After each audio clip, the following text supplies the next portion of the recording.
fourscore and 7 years ago, our fathers brought forth on this continent a new nation, conceived in liberty and dedicated to the proposition that all men are created equal. Now we are engaged in a great civil war, testing whether that nation, or any nation so conceived and so dedicated, can long endure. We are met on a great battlefield of that war.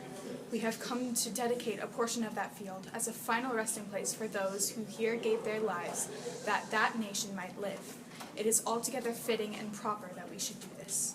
But, in a larger sense, we cannot dedicate, we cannot consecrate, we cannot hollow this ground.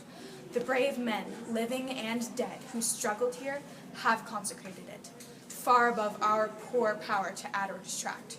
The world will little note nor long remember what we say here, but it can never forget what they did here. It is for us, the living, rather, to be dedicated here to the unfinished work which they who fought here have thus far so nobly advanced. It is rather for us to be here dedicated to the great task of remaining before us, that from these honored dead we take increased devotion to that cause for which they gave the last full measure of devotion.